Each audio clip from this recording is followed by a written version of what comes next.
Hey everyone, welcome to the VO Boss Podcast and the Real Bosses series. I'm your host, Ann Ganguzza, and as always, I am thrilled and so happy to have Mr. Tom Dheere here with me today. Hi, Ann. Hi, Tom. Hello, hello, hello. How are you? I'm good. How are you? I'm good. So, I was talking to my student this past week, and she was talking about how she was afraid to set a rate for a particular job that was being offered to her. And she just was very unsure, uncertain what to, she wanted the job so badly. And I think she wanted to price herself to a point where she would for sure get the job and make it that the customer would want to hire her because she had a low price. So, that happens quite a bit with my students that are just starting out in the industry because they think because they don't have the experience, they can't price themselves accordingly or according to market rates. And so I was thinking it would be a great time to talk about that. There's so many aspects to it, so many aspects to what to charge and when to, if you charged something last year, is it time to maybe look at your rates again and maybe raise your rates? What do you think? I have many thoughts on this subject. Of course. Of course. All right. So first, let's get a baseline for all you VO bosses. When it comes to determining rates for voiceover projects that you do, there are two industry standards. First is the SAG-AFTRA collectively bargained agreements, CBEs, all known as agreements, CBAs, or agreements or contracts. So based on the genre of voiceover that it is and what it implies, how many hours of a session it's going to be broadcast or non-broadcast, how many characters are you playing, so on and so forth. There's contracts that covers almost all of that stuff. So if you're a union voice actor, you just go with whatever the CBA is and you're good to go. Now, SAG-AFTRA's collectively bargained agreements obviously has had a very large influence on non-union rates because SAG-AFTRA is the standard for rates.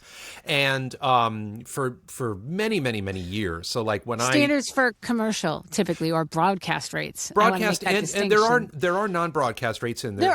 For SAG-AFTRA, there's the corporate educational or co-ed set of contracts, category 1, category 2, 3 minutes and under.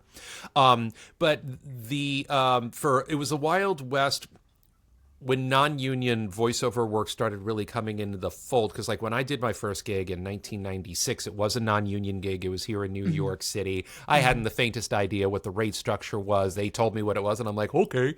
And I did it. It was actually turned out it was a great rate, and it was like really good. I went to a studio, got directed. It was fantastic. But as time has gone by, there was a time, a good 10 years or so, 10, 15 years, that the onus was on us as non-union voice actors to develop our own rate sheet. And absolutely. But now in 2026, the Global Voice Acting Academy has kind of turned into the non-union industry standard for rates. It's a fantabulous rate guide that discusses in severe detail session fees and usage fees and how to determine the amount of how long it's going to be aired for, what markets it's going to be in, and it tells you what to charge. So getting a baseline, getting an understanding of that is one thing. But what you're talking about, Ann, is something that pretty much every person who is new to the voiceover industry and either hasn't booked a gig yet and they're trying to get ready, empower themselves to know how much to charge, or for someone who is like your student, this is like either her first gig or it's her first gig of consequence. It's more than just a typical $300 explainer video, or maybe it's got a lot of moving parts, with usage, or it's a long form e-learning module. Are you editing? Are you not editing? And all that nonsense. That's when things can get really intimidating. The big concern that everybody has, regardless of where you are in your journey, is, are you leaving too much money on the table by being too timid, or are you being too aggressive and then the client walks away? Yeah, absolutely. Those are the two big things to be concerned about. So I think Oh, go ahead. I'm sorry. And I was just going to say, I think that just to kind of reiterate what you were saying is you need to establish a benchmark. If you don't know what to charge, there has to be a benchmark. There are the two ways that Tom was talking about. SAG-AFTRA has a rate guide, and also the GVAA has a rate guide. So that's a great place to start. However, it's not a be-all, end-all. In reality, it is your business, and you can set your own rates. And that becomes a little more of a challenge sometimes when you're first starting out, because you don't really think you're probably good enough. Some people, a lot of students, they don't think they're good enough. They don't think they can charge the rates that, a veteran voice actor can charge. And that kind of determines what they might, come back to the customer with and say, well, and really undervalue themselves and undervalue what they do. And I'm always telling my students that, look, you can charge the same rate as a veteran VO talent in reality, because they're paying for your voice, and they don't know how much experience you have or don't have. And so that whole confidence comes with with just saying, all right, here's my rate, and then closing your eyes kind of and seeing what happens, because it takes one yes and then whoa, that's awesome. So right. You need to really have your confidence and know that you are worthy to charge industry standard rates. Yeah, here's an interesting thing about what you just said is that I'm on Voice 123.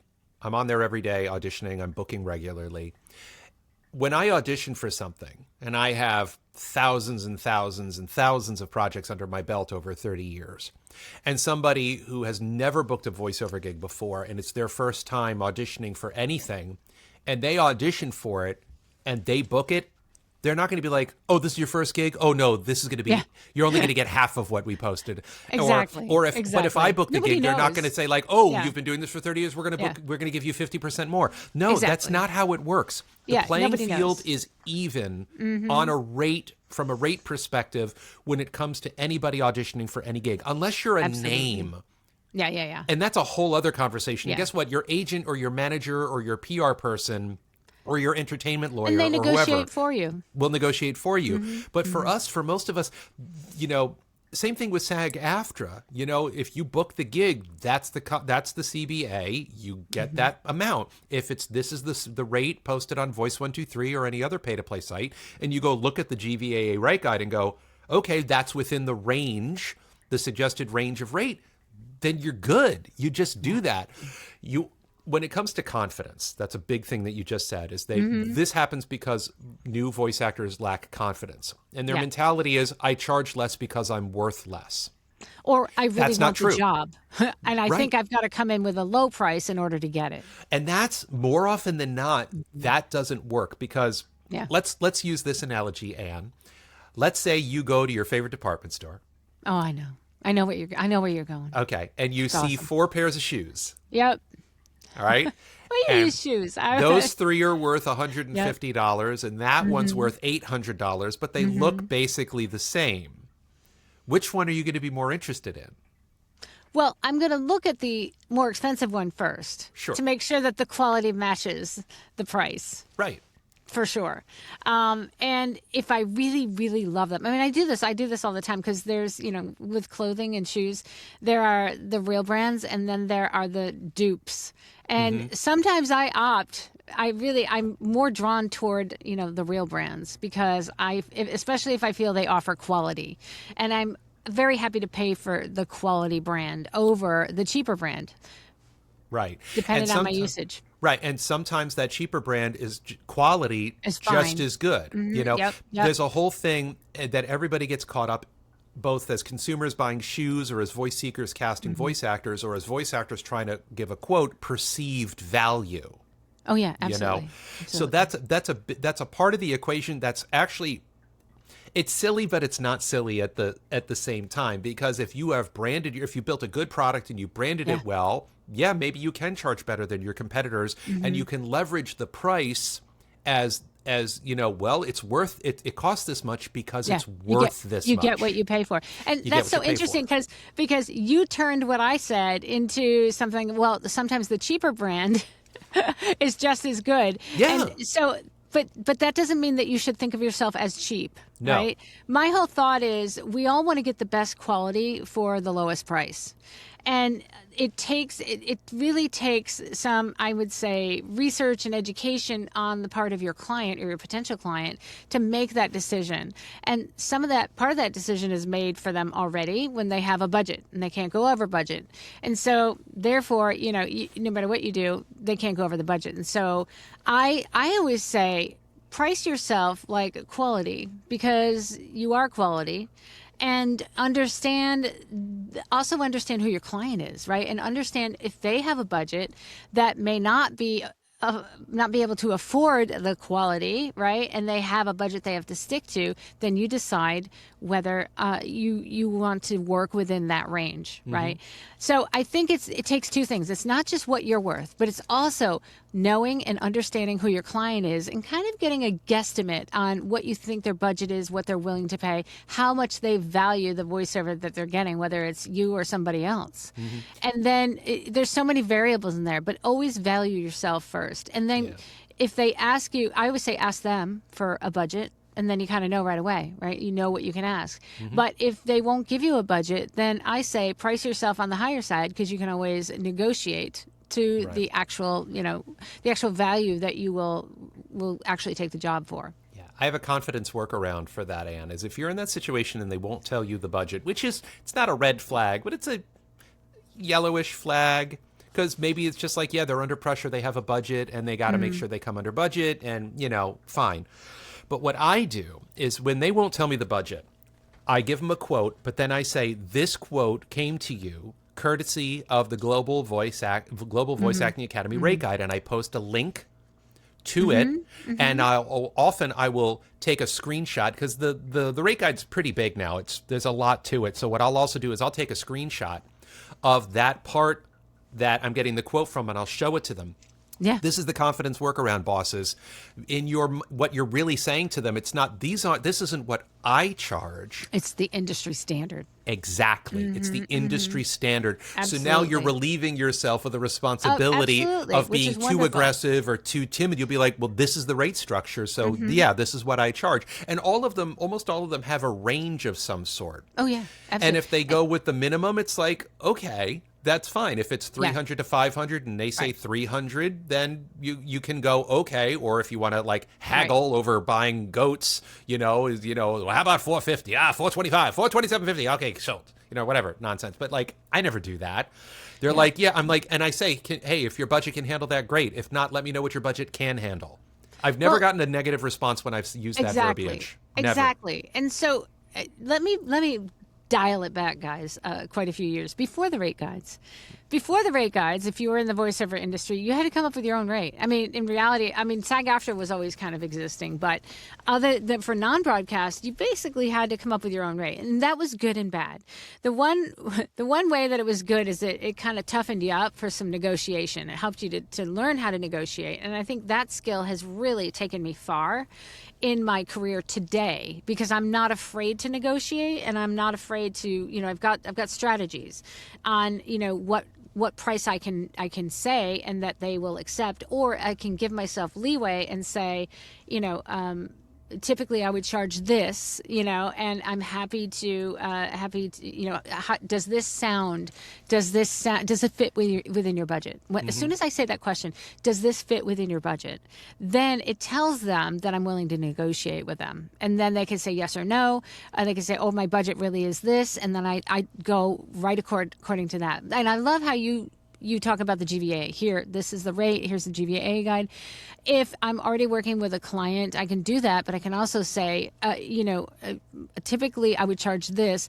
Does this fit within your budget? Without necessarily attaching the GVAA when I get my confidence, right? Yeah. And then I wait for that response. So before the guides, right, those of us got tough because we had to kind of do it ourselves. But what is so interesting is that when that GVAA rate guide came about, there was a lot of us that were asked for their input. And so we had to come up with our own rate guides to begin with. I had my own rate guide to begin with that I didn't display anywhere, and I didn't like publish it, but I had it. And so for me, that was my rate guide. And when they came to doing the GVAA rate guide, they asked a number of veterans in the business, what do you charge for e-learning, for 30 minutes, for an hour, for, corporate, for 5 minutes, what do you charge? And they compiled all those real world numbers from working actors and working voice actors. And that's how they came up with the guide. So it's kind of cool because before they had the guide, I got really good at negotiating and strategizing how to negotiate a good price for myself. And I'll tell you, I made mistakes. I priced myself low. And, it's funny because when I got the job, and then it turned out to be like a client that was really kind of nitpicky and asked me for all these retakes and then it gave me more. And I'm like, wow, I'm a little sorry that I said that because now I'm working with a client who, wants everything for nothing. And so that is a chance you take when you price yourself low, guys. So I learned very quickly that I don't always want to charge. I don't always want to price myself low. As a matter of fact, almost never do I want to undercut what I think the proper rate should be. So unless I feel like I'm going to get volume work, and that's, again, something that takes a lot of experience to kind of negotiate or to think about your client. And, they can say they can give you volume work, but that's not always the case.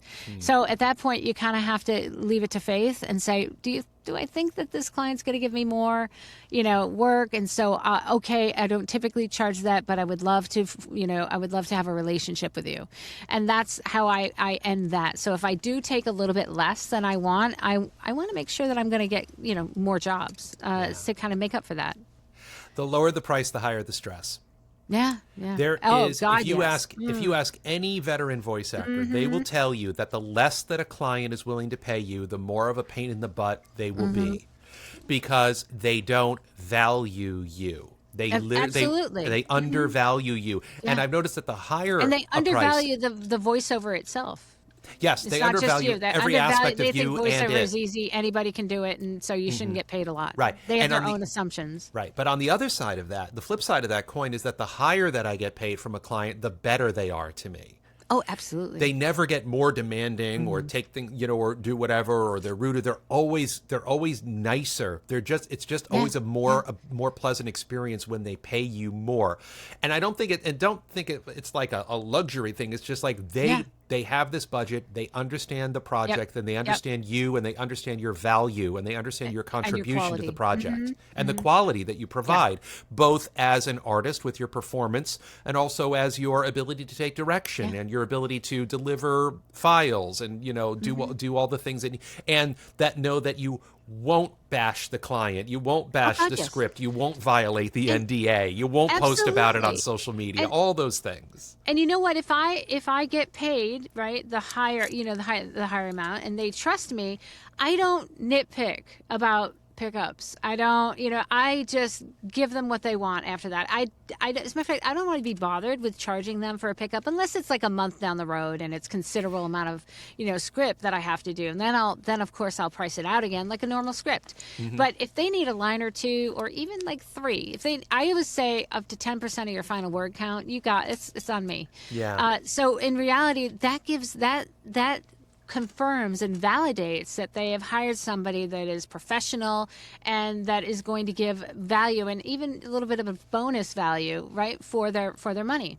So I love that. Now, here's the question, Tom, and this is: what if you've already established your rate guide for yourself? You're happy. You feel like you've been getting paid, according to the guide and worth what, for the most part for the market. What if you feel like you've improved and it's time for you to maybe step it up a level and change your rates, which I think, because you've been in the industry for so long and you've had the experience of working and negotiating, I think that's even scarier sometimes, because that takes a leap of faith to like, here's my base, I'm going to up it this year. And how do you explain that to your clients? Okay. So without freaking them out? First off, as a practice, I never announce my rates are going to go up and you all are going to eat it.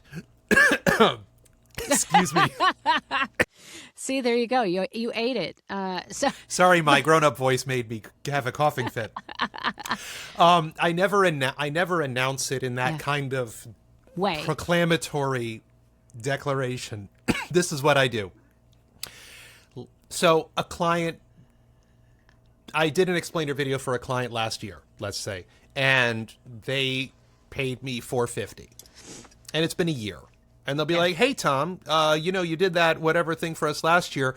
We've got a different client who would do that, who wants you to do it this year. Is that cool? What would you what would you charge?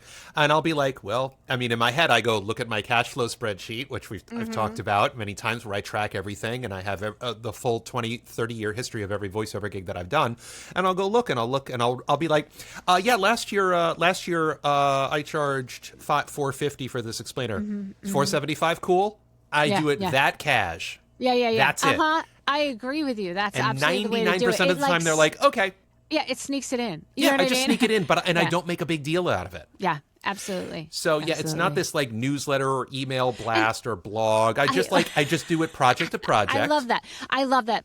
One project basis by one. It's not like you make an announcement that your entire voiceover rate guide is going up a certain percentage and all your clients will be affected. I think, yes, you have to take it client by client basis. Absolutely.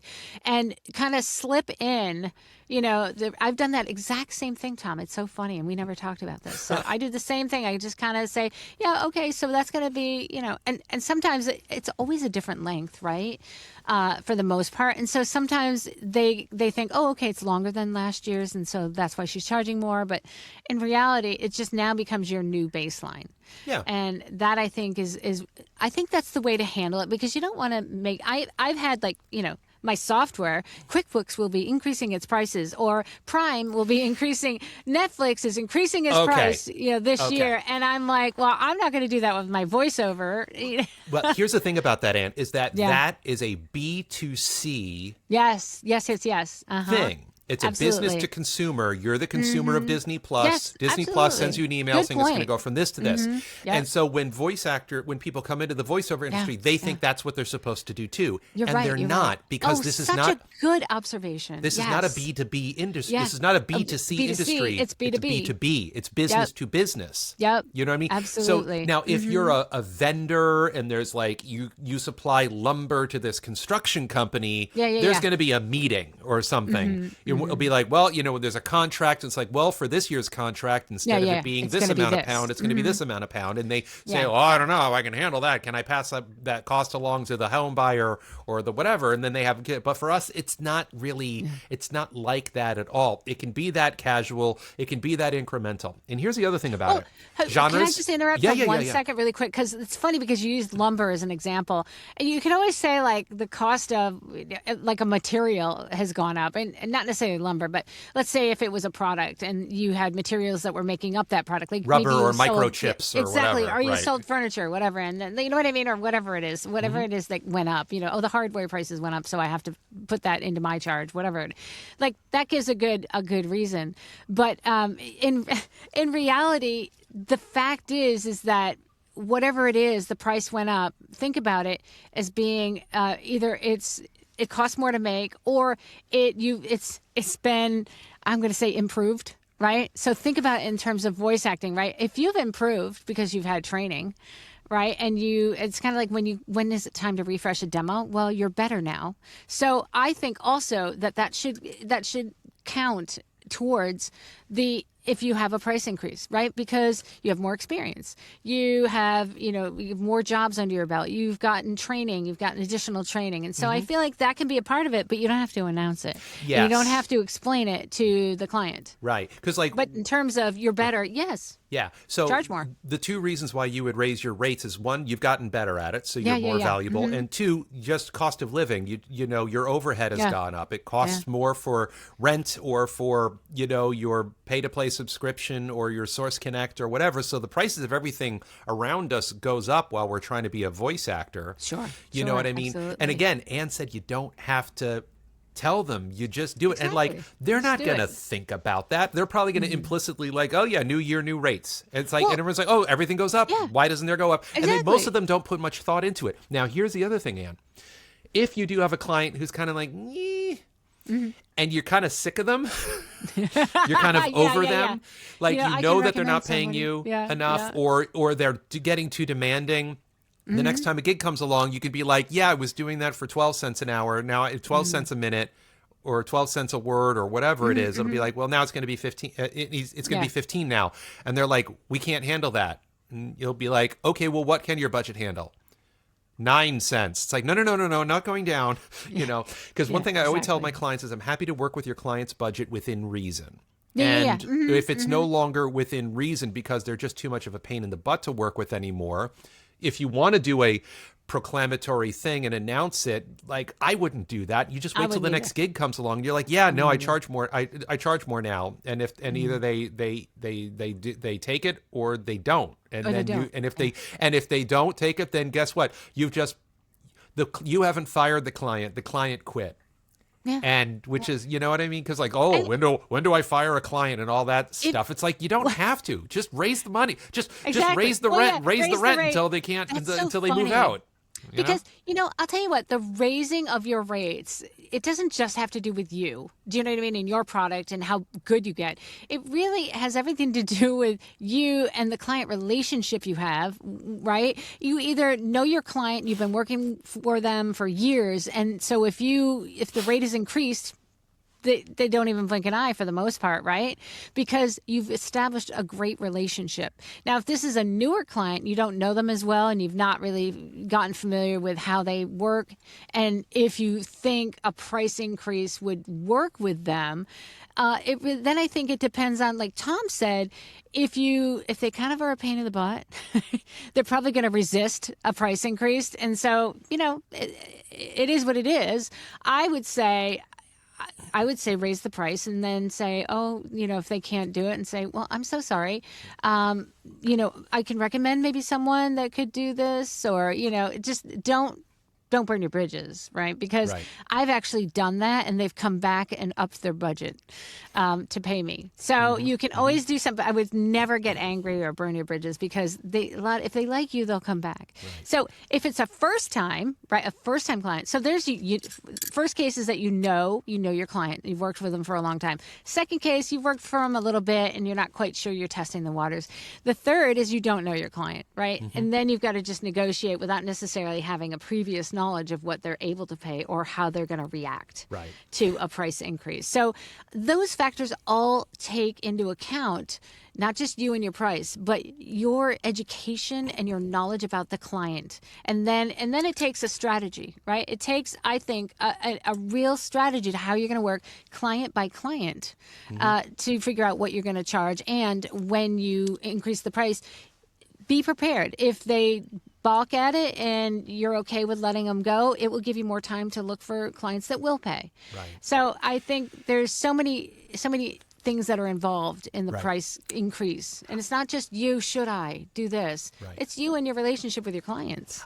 I want to make a very important point, because I don't want all the bosses to think that every single gig that you get, you have to go through this harrowing negotiation thing every time. It's so true. It's for the vast majority of the voiceover work that you're going to do, for most of you, this is not going to come up as often as you think. We're having a critical conversation, and we're talking about developing a critical skill. But if an agent or a manager sends you a gig, it's pre-negotiated. You take it or you leave it. So that's one part you don't even have to think about. When it comes to online casting sites, like the gigs I get on Voice123, for example, I'd say 80% of them say, "Here's the budget, take it or leave it." Absolutely. So the other 20%, it's I give a rate, and then I just most of the time I don't need to go to the rate guide. I just kind of know the rates at the top of my head, and I'll be like, explain your video, $500. Yep. And I'll click that negotiable thing, and if it goes down to $450 or $400, whatever, they make it easy to negotiate. They make it very easy to negotiate. And that's fine. So where this conversation that we're having comes into play the most often is if through direct or indirect marketing strategies, you've been able to get a client into your sales funnel through cold calling or cold emailing or your social media or your SEO efforts or your blogging. That's when this stuff comes in. Now, for most bosses who are and for most bosses who are very early in their journey, I don't recommend doing that stuff. Get on casting sites. Do what you can. audition your face off. Look at the rates, learn how the rate works, develop your skills to negotiate the rates, communicate. Also learn how to use your microphone, how to script interpret, how to make strong acting choices, how to use your DAW, how to edit and deliver files, use all that stuff. So what we're talking about and is do a long e-learning module and then say you'll work for 8 cents a word. No. Right. No. No, because you'll understand the value of that when it's time to be able to negotiate rates for that. Yeah. That's what I'm saying. So these are critical skills that you need to learn how to develop, because you have to understand the industry rates, the industry standard, your value relative to all of it in this context. But it does come up, and it can be huge clients that could have long relationships with. So it's something to keep in mind, but like, it's not going to kill you the second you get out, run out, you're out of the gate. Not all this stuff is going to come raining on you. No, not at all. But I do want to tag on to what you just said. And so interestingly enough, your if you have that long established client, you know how you can talk to them. If you don't, right, then I think pay to play is good because they set the budget for you for the most part.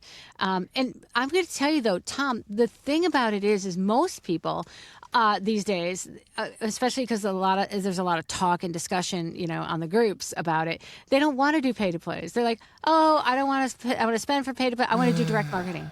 And so, if you do direct marketing, be prepared. Be prepared for the negotiation to happen. Right? To figure out ask what is your budget, or are you does this work for your budget? Those types of questions, how to negotiate that. And for that's Tom was inferring that this is probably the hardest part of the process that you'll get, but it depends on how you're trying to get that job. Direct marketing, you might have to directly. Right? You might have to directly market to the company, and therefore that means directly set your price. Right. And figure out what the budget is. So because the majority of the industry is now saying, oh no, I'm going to do direct marketing, just keep that in mind. You can get your opportunities however you get them. But keep in mind that there's levels of difficulty in terms of, how do I negotiate or how do I establish that rate? Right. Here's the thing. Anytime yes, the loudest jerk in the Facebook group is always extolling the virtues of direct marketing and always waggling their finger at pay-to-play sites. Yes. And that is just, it's legacy thinking, and it's just not accurate. It does not align with the current reality of the voiceover industry. I direct market regularly. I indirect market regularly. It's a critical part. It's a part of a balanced breakfast that should be every voice actor. Absolutely. But these people say it should be the steak of the steak and eggs. It's really more like the slice of orange on the side of the plate these days. Because 20 years ago, there was nothing but direct marketing. Yeah. Why would you not? I mean, I don't know.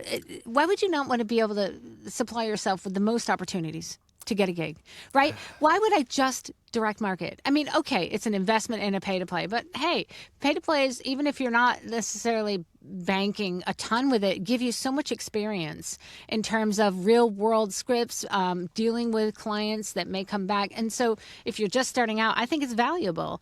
And I think that you need an agent too, but you got to have a great commercial demo before you get that. But I say present yourself with every single possible opportunity in front of you to get a job. Yeah. But that doesn't mean like sign up for 20 pay to plays. No. I'm going to say sign up for one pay to play. Yes.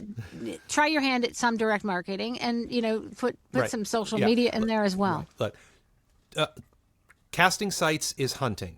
Direct and indirect marketing is hunting/fishing. You're hunting with direct marketing strategies. You're fishing with SEO and blogging and social media. All of them are lead generation tools. Every single one of them. Your reps are lead generation tools. Pay-to-play sites are lead generation tools. Direct and indirect marketing strategies are all lead generation tools. And there's a different art and science to being able to be effective at all of them. Yeah. And there are pros and cons for being at all of them. And one of the biggest as a negative of direct marketing is that you have to go through this rate negotiation dance constantly. And it's a huge pain in the butt. As opposed to having an agent where they already have done all the rate negotiation stuff, and then you get the casting notice and they say, this is the session fee, this is the usage fee, these are the terms, and either you audition for it or you don't. you know? Mm-hmm. So, but it's harder to get an agent, you know? Exactly. And you have to send out thousands of emails over a very long period of time to cultivate relationships. And that's a worthwhile endeavor. But you can do all of these things. You can. Like I'm It's on Voice marketing. 123 every It is morning. I'm marketing. auditioning for my agents every day. I'm doing various forms of social media and blogging and cold and warm emails every single day. You can and should do all of them. It's lead generation in reality. It is your marketing. And then accordingly, it's kind of like, okay, I want to do corporate narration or I want to do e-learning. So you kind of have to know, right, what niche and what, where you're going. And then you know how to market to them or you know how to negotiate with them. So if you're, on a pay to play, you kind of understand the rules or, of the negotiation process for that. If you're direct marketing, you understand there's a strategy, there's a process. So present yourself with as many opportunities as you can to get work. I wouldn't say put all your eggs in one basket, like that's what most people say with the pay to plays or just direct marketing. I say, get it, agents, get it all. Get it all. All of them have their own rate structure. You need to understand all of them and know when to accept it unconditionally, know when to negotiate, and know when to run. Did you say know when to hold them and know when to fold them? Yes. I was thinking that when I was saying, I'm like, I can't come out like that. It can't be like the Kenny Rogers song. But there's a time to accept it unconditionally. There's a time to talk through the rate, and there's a time to just walk away. You know what I mean? And that is a big learning curve in voiceover. But for you bosses that are new, get on the pay-to-play sites, get on the online casting sites, and understand how rates work. Have the GVAA guide. Be brave. Guys. Be brave, and you know what? Educate. You'll educate yourself, and you know what? What's the worst thing that can happen? The worst thing that happens is you don't get the gig. And there's going to be literally hundreds of thousands of voiceover opportunities for you in your voiceover journey. If you're in this for decades, there's going to be thousands. I mean, I auditioned 7,000 times in the past 5 years, literally 7,000 times. Of course, I didn't get all of them, but I got a good percentage of them for voiceover purposes. So it's like most of it is never going to work out. Most of the auditions you're never going to book. Right. Most of your bids are going to go ignored, and that's okay. Yeah, that's okay. It's normal. Okay. So wow. So we could probably go on for another week. Ooh, this is a little long here. I know. We could go on and on about it, but Tom and I are passionate about it, and really just, it's kind of like, you got to get yourself confident. You know that you're worthy. Know that you can charge just as much as another veteran, and build those skills so that you understand that it's not just about your rates, but also gauging who your client is going to be, what you think their budget might be, how much work will they give you. So understanding that and strategically stating a price. And when it comes time to when to raise your price, if you're better, and this is a tough one with the economy. So now you've got to gauge the marketplace. So then again, it's not like, oh well, I have been studying for 10 years and I deserve to get top rate here. You've also got to then take the market into consideration. If the economy is failing, that could be something that says maybe it's not a good time to raise my rates. But there's a lot of things to know, guys, and I think that just the people, we always talk about this, the people that last in this industry are the ones that just keep going, and that have longevity. They get past all of this, but it doesn't take a day. It's a marathon, not a sprint. So just know that it's okay. You'll go through it. We all went through it. And all right. So now I'm going to stop because I know we could keep talking about this forever. We could talk about this forever. So, all right. So with that, I am going to give a great big shout out to our sponsor, IPDTL. You too can network like real bosses. Find out more at ipdtl.com. Bosses, have an amazing week. You are worth it. Get those rate guides going and be confident. So have a great week, guys. We'll see you next week.